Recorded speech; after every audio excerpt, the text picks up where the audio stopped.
नमस्कार, मैं हूं आपके साथ संदीप शर्मा और आप देख रहे हैं EBN 7 भारत समाचार। तो आइए खबरों की शुरुआत करते हैं यूपी की इन बड़ी 25 खबरों से।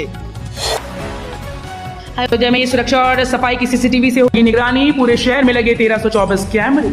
अयोध्या में तीसरी आंख यानी सीसीटीवी कैमरे के जरिए शहर के कोने कोने पर नजर रखी जाएगी। इसके माध्यम से शहर में सुरक्षा और सफाई के इंतजाम की निगरानी की जाएगी और उच्च स्तरीय मानक को मेंटेन किया जा सकेगा, ताकि रामलला के दर्शन के लिए आने वाले भक्तों को किसी भी तरह की परेशानी न हो। यूपी के बिजली उपभोक्ताओं के लिए गुड न्यूज, बकाया होने पर भी बदल सकेंगे कनेक्शन की कैटेगरी। अगर आपका बिजली का बिल बकाया है तो भी आप अपने कनेक्शन की कैटेगरी को बदल सकेंगे। पावर कॉर्पोरेशन ने इसके आदेश जारी कर दिए। बिजली विभाग में अक्सर ऐसी शिकायतें आती थी कि उपभोक्ता ने अगर कमर्शियल कनेक्शन लिया है और वो अपना कारोबार बंद कर रहा है और अपने कमर्शियल कनेक्शन को घरेलू कनेक्शन में बदलना चाहता है, तो ऐसी स्थिति में उपभोक्ता को पहले कमर्शियल कनेक्शन का बकाया जमा करना पड़ता था। कई बार धनराशि न होने के चलते उपभोक्ता अपना पुराना बिल नहीं जमा कर पाता था। तुम्हें मुर्गा बना दूंगा, जूते की माला पहना दूंगा, कानपुर में भाजपा विधायक ने प्रोजेक्ट मैनेजर से लेकर सीईओ को धमकाया। सोशल मीडिया पर भाजपा विधायक महेश त्रिवेदी का एक वीडियो तेजी से वायरल हो रहा है। इस वीडियो में विधायक जी कंपनी के अधिकारियों को खुलेआम धमकाते हुए नजर आ रहे हैं। वीडियो में वो लोगों को जूते की माला पहनाने की बात कर रही हैं। जल निगम की कंपनी के RMPL की लापरवाही से जूही खलवा पुल 4 दिनों के लिए बंद कर दिया गया। वाराणसी के अस्पतालों में 8 दिन पहुंच रहे 500 से अधिक मरीज। बरुणा के तटीय इलाके में संक्रामक बीमारियों का खतरा बढ़ता जा रहा है। घरों के पास पानी जमा होने से डेंगू, मलेरिया के साथ ही पेट संबंधी बीमारी की समस्या बढ़ गई। अस्पतालों और स्वास्थ्य केंद्रों पर हर दिन 500 से अधिक मरीज पहुंच रहे हैं। इनमें कुछ लोग बुखार से ग्रसित तो कुछ लोगों को उल्टी, दस्त के साथ शरीर में दाने निकलने की समस्या हो रही है। 296 किलोमीटर लंबे बुंदेलखंड एक्सप्रेसवे पर सोलर पावर प्लांट लगाने की है योजना। उत्तर प्रदेश सरकार 296 किलोमीटर लंबे बुंदेलखंड एक्सप्रेसवे के दोनों ओर सोलर पावर प्लांट लगाने की योजना बना रही है। ग्रीन एनर्जी ट्रांजिशन के लिए वैश्विक गठबंधन GEAPP के अनुसार इसने एक अध्ययन किया है और पाया कि राजमार्ग के दोनों ओर 450 मेगावाट के सौर ऊर्जा संयंत्र लगाए जा सकते हैं। काशी के 400 शिक्षकों को सरकार के अगले कदम का इंतजार। 69,000 शिक्षक भर्ती में वर्ष 2019 में नौकरी पाने वाले बेसिक शिक्षकों का तनाव हाईकोर्ट के फैसले के बाद बढ़ गया। अब ये प्रदेश सरकार की ओर से आस भरी नजरों से देख रही हैं। सरकार उनके पक्ष में क्या कदम उठाती है, इसका उन्हें इंतजार है। 69,000 शिक्षक भर्ती में बनारस में लगभग 400 शिक्षकों को तैनाती मिली थी। वर्ष 2019 में प्रदेश में 69,000 बेसिक शिक्षकों की भर्ती हुई थी। बिजनौर में यूपी पुलिस के सिपाही का वसूली कांड। 200 रुपए लेकर कांवड़ रूट पर भेज रहा था भारी वाहन। बिजनौर में भारी वाहन चालकों से वसूली कर नो एंट्री में प्रवेश करा दिया गया। भनक लगने पर धामपुर पुलिस ने PSC के सिपाही समेत 2 लोगों को गिरफ्तार कर लिया। आरोपी मुरादाबाद की 23वीं PSC बटालियन में तैनात है। आरोपितों को बरेली की भ्रष्टाचार निवारण कोर्ट में पेश किया गया, जहां से उन्हें जेल भेज दिया गया। रक्षाबंधन पर अखिलेश यादव का आदि आबादी पर बड़ा दाव। समाजवादी सबला सुरक्षा वाहिनी का गठन। रक्षाबंधन पर समाजवादी पार्टी के अध्यक्ष अखिलेश यादव ने आदि आबादी यानी महिलाओं के लिए बड़ा दांव चल दिया। अखिलेश यादव के निर्देश पर सपा ने समाजवादी सबला सुरक्षा वाहिनी का गठन किया। इसके गठन के पीछे की मंशा पर अखिलेश ने कहा कि ये आदि आबादी की पूरी आजादी का अभियान है, जिसके शुभारंभ के लिए रक्षाबंधन जैसे पावन पर्व से अच्छा अन्य कोई पर्व और क्या हो सकता है। 21 अगस्त भारत बंद। अनुसूचित जाति जनजाति के आरक्षण के मामले क्रीमी लेयर पर सुप्रीम कोर्ट के निर्णय के विरोध में देश भर के विभिन्न संगठनों ने 21 अगस्त को भारत बंद का आह्वान किया। बहुजन समाज पार्टी ने भारत बंद का समर्थन करते हुए इसमें बढ़ चढ़कर हिस्सा लेने का ऐलान किया। योगी की चुनौती में छिपी सहयोगियों की बड़ी परीक्षा। मुख्यमंत्री योगी आदित्यनाथ का हर सप्ताह अयोध्या का दौरे में संतों के साथ बातचीत की। लोकसभा चुनाव में फैजाबाद सीट पर भाजपा की पराजय की उल्हाना देना बताता है कि यहां विधानसभा की मिल्कीपुर सीट पर होने वाले उपचुनाव को लेकर मुख्यमंत्री रत्ती भर भी चूक नहीं करना चाहती। एक तरह से उन्होंने मिल्कीपुर और अंबेडकर नगर की कचेरी सीट पर होने वाले उपचुनाव में भाजपा की जीत सुनिश्चित करने के लिए अपनी प्रतिष्ठा दांव पर लगा दी है। अस्पताल प्रशासन की लीपापोती और पुलिस की जांच में खामियां। पीड़ित परिवार के वकील ने उठाई ये गंभीर सवाल। आरजीकर मेडिकल कॉलेज और अस्पताल में रेप के बाद ट्रेनी डॉक्टर की हत्या के मामले में पीड़ित पक्ष के वकील विकास रंजन भट्टाचार्य ने आज तक से एक्सक्लूसिव बातचीत में कोलकाता पुलिस की जांच के तरीके पर गंभीर सवाल खड़े कर दिए।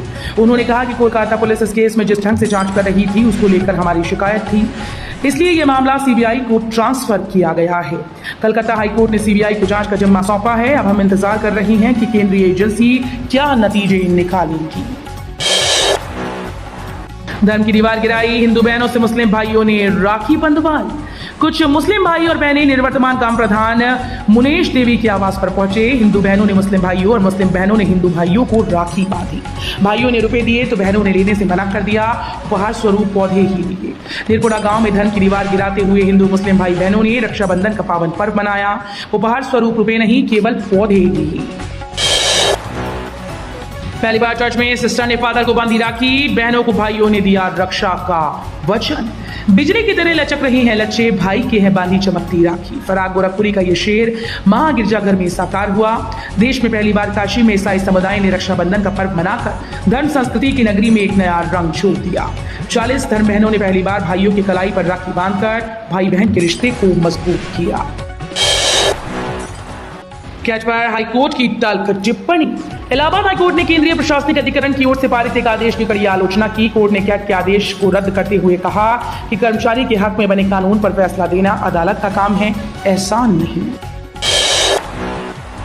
डिस्ट्रिक्ट बार एसोसिएशन के लिए नामांकन 20 अगस्त से। हाथरस डिस्ट्रिक्ट बार एसोसिएशन का चुनाव 30 अगस्त को होना है। इसके लिए मुख्य चुनाव अधिकारी ने चुनाव कार्यक्रम घोषित कर दिया। विभिन्न पदों के लिए नामांकन प्रक्रिया आज 20 अगस्त से शुरू होगी। सिपाही सीधी भर्ती परीक्षा एडमिट कार्ड आज होगा जारी। यूपी सिपाही सीधी भर्ती की लिखित परीक्षा का एडमिट कार्ड आज मंगलवार से जारी होगा। अभ्यर्थी अपनी परीक्षा की तिथि से 3 दिन पूर्व पुलिस भर्ती बोर्ड की वेबसाइट पर जारी लिंक से इसे डाउनलोड कर सकते हैं। बोर्ड के अध्यक्ष टीजी राजीव कृष्णा ने बताया कि लिखित परीक्षा का प्रवेश पत्र बोर्ड की वेबसाइट पर अलग अलग तिथियों में अपलोड किया जाएगा। लेटरल एंट्री दलित, ओबीसी और आदिवासियों पर हमला। कांग्रेस सांसद राहुल गांधी ने मोदी सरकार की लेटरल एंट्री स्कीम पर सवाल उठाए हैं। उन्होंने एक्स पर लिखा कि लेटरल एंट्री दलित, ओबीसी और आदिवासियों पर हमला है। बीजेपी का तोड़ मरोड़ कर पेश किया गया वर्जन संविधान को नष्ट करना और बहुजनों से आरक्षण छीनना चाहता है। लेटरल एंट्री के तहत अब बिना यूपीएससी एग्जाम दिए भी सरकार के विभिन्न विभागों में आईएएस रैंक की नौकरी हासिल की जा सकती है। शेख हसीना की तरह कर्नाटक के राज्यपाल को भी भागना पड़ेगा। कर्नाटक के राज्यपाल थावरचंद गहलोत ने जब से सीएम सिद्धारमैया के खिलाफ जांच के आदेश दिए हैं, तब से कांग्रेस कार्यकर्ता उनके खिलाफ विरोध प्रदर्शन कर रहे हैं। कांग्रेस की एक एमएलसी ने यहां तक चेतावनी दे दी कि अगर राज्यपाल अपना आदेश वापस नहीं लेते तो उन्हें शेख हसीना की तरह कर्नाटक छोड़कर भागना होगा। उन्होंने ऐलान कर दिया कि वे अगली बार विरोध प्रदर्शन के लिए सीधे गवर्नर ऑफिस जाएंगे। आज से खुलेगी प्रयागराज वाराणसी हाईवे की बाई लेन।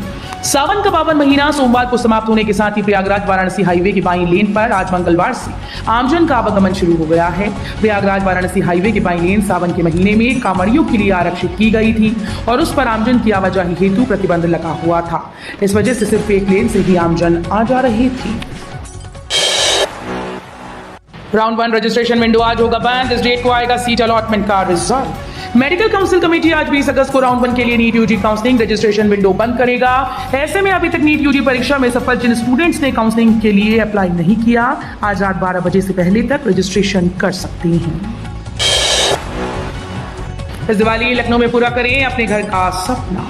उत्तर प्रदेश की राजधानी लखनऊ में घर और प्लॉट लेने का सपना हर किसी का होता है। ऐसे लोगों के लिए खुशखबरी है, इस साल दिवाली पर उनका सपना पूरा हो सकता है। दरअसल लखनऊ विकास प्राधिकरण और आवास विकास परिषद 13,000 प्लॉट बेचने जा रहा है।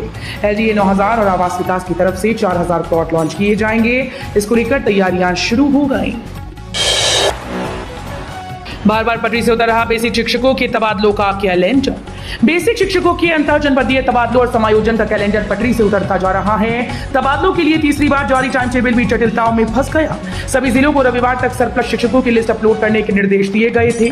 अभी तक 1.5 दर्जन जिलों ने ही लिस्ट जारी की है। इनमें भी अभी छात्र संख्या में संशोधन का पेज फंसा हुआ है। मंकी पॉक्स पर केंद्र अलर्ट, पीएम मोदी के सचिव ने ली बैठक।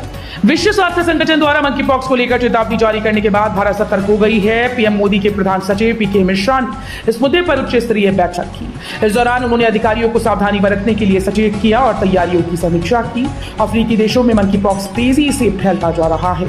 इन मामलों की संख्या 18,737 तक पहुंच गई, जो पूरी दुनिया के लिए चिंताजनक है। पीएम मोदी इसी हफ्ते जाएंगे यूक्रेन के दौरे पर। विदेश मंत्रालय के सचिव तन्मेलाल ने प्रेस कॉन्फ्रेंस में कहा कि प्रधानमंत्री नरेंद्र मोदी शुक्रवार 23 अगस्त यूक्रेन के राष्ट्रपति व्लादिमीर ज़ेलेंस्की के निमंत्रण पर यूक्रेन की आधिकारिक यात्रा करेंगे।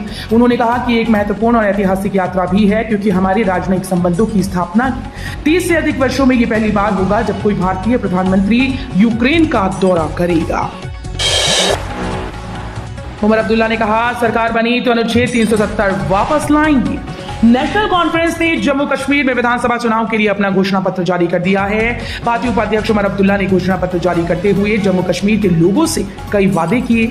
उन्होंने कहा कि सरकार बनी तो अनुच्छेद 370 और 35A को वापस लाएंगे।